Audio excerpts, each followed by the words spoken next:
બે હાટુભાઈ ને નો ભળે એવા બે બળદ નોખું નોખું તાણે જાય છે.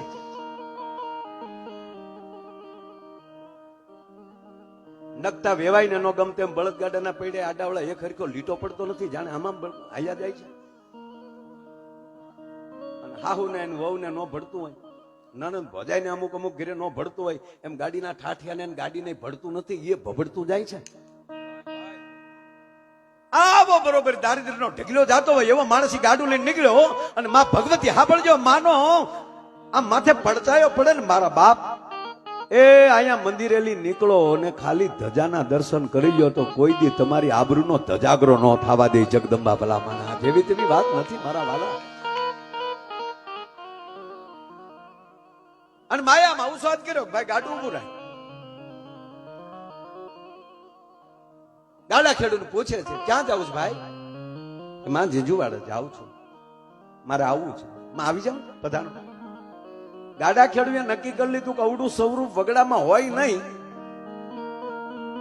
નાગણી છે મૂળ હવા વેતની, પણ ફૂફાડો કઈક નોખો છે.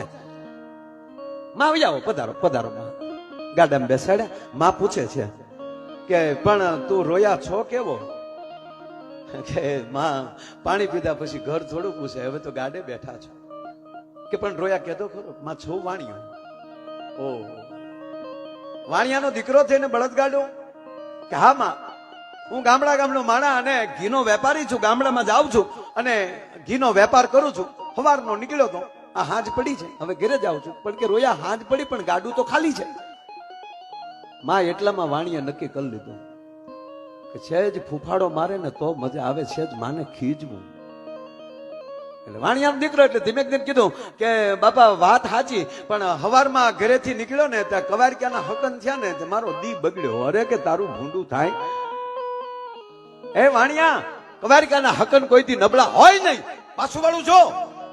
અને ગાડાની પાછું વાળું જોવે તો હેકડે ઠાઠ ઘીથી એમ કહેવાય ગાડું ભરેલું ઉલાળ મળ્યો થાવા. વાણિયો ઊંધું પહેરવી ગયો, માં આ બાજુ બી આવો, આડા ઉપર બી આવો. એટલામાં પારખી ગયો.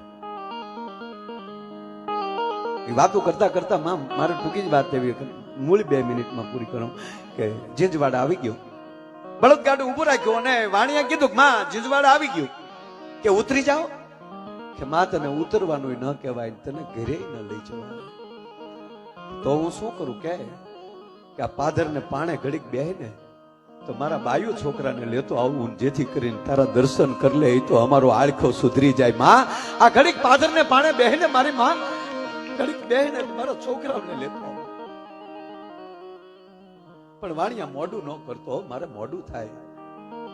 આ તો વાણિયા રોય પડ્યો, તારે મોડું થાય? કટ દિલી કટ આગરો કટ સરાવડો સફેદ, હાથે દિલી પોગતી હો. પણ હવે માં જે થાય, પણ તું તને વિનંતી કરું, પગે લાગુ, ઘડીક આ પાદર ને પાણે બેહજે. પણ વાણિયાનો દીકરો ને ગામનું કલ્યાણ કર્યો, ગામને પાદર ને પાણે બેહાડ્યા. પણ જેવો માઈ ઘરે ગયો ને જેટલા ઘર આડા આવતા ગયા, જેટલા માણા હાથ આવતા, એને કહેતું જાઓ ગામને ઝાપે, માં આવ્યા છે, દર્શન કરજો, માં આવ્યા છે. ગામ ઉમટ્યું.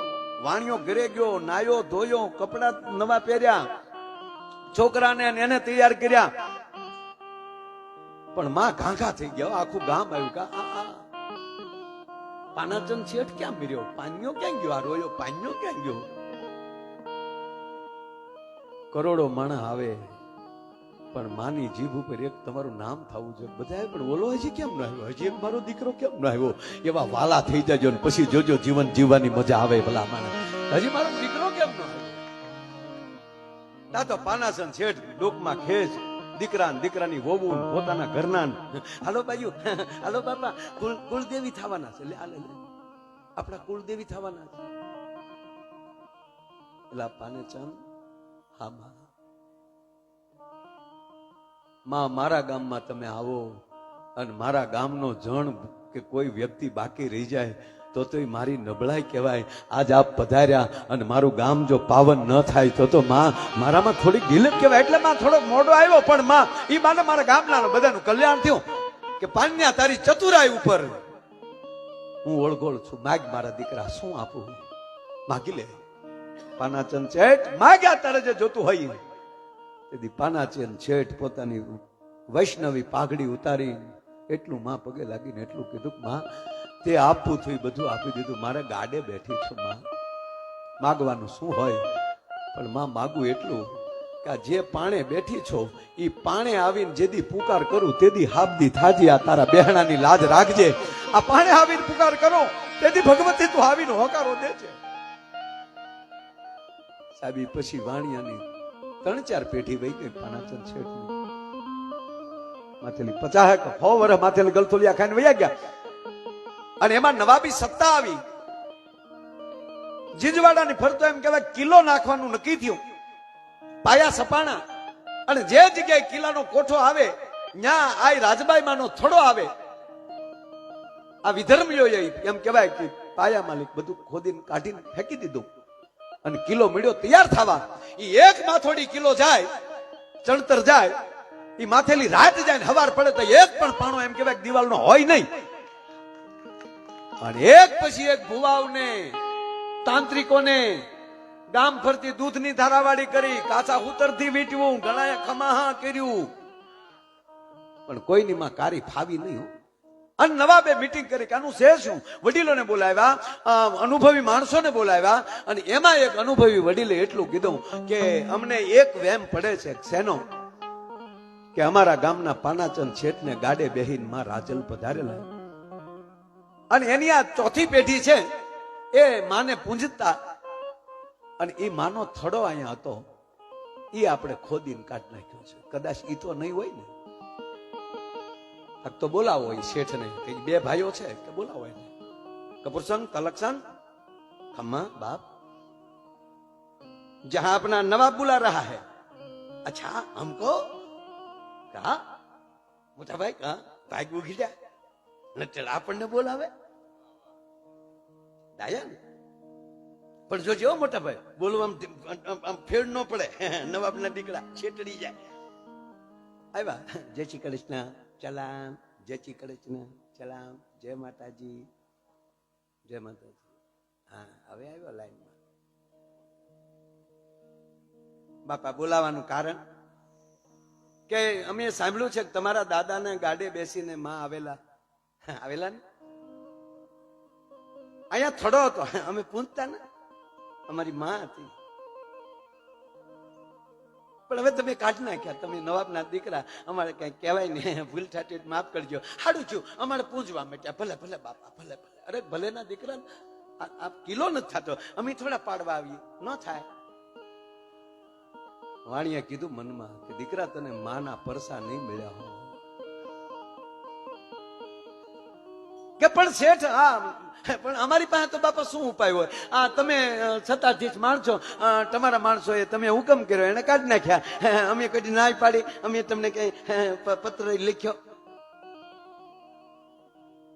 હિસાબ કિતાબ હોય તો અમે કરીએ પણ મનમાં કહે છે કે તારો હિસાબ તો જોગમાયા લઈને બેઠી છે.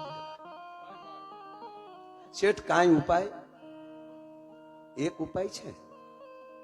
મોટા ભાઈ કહેવાને કે નવાબ ઉપાય જોવે છે એટલે તો બોલાવ્યા આપને.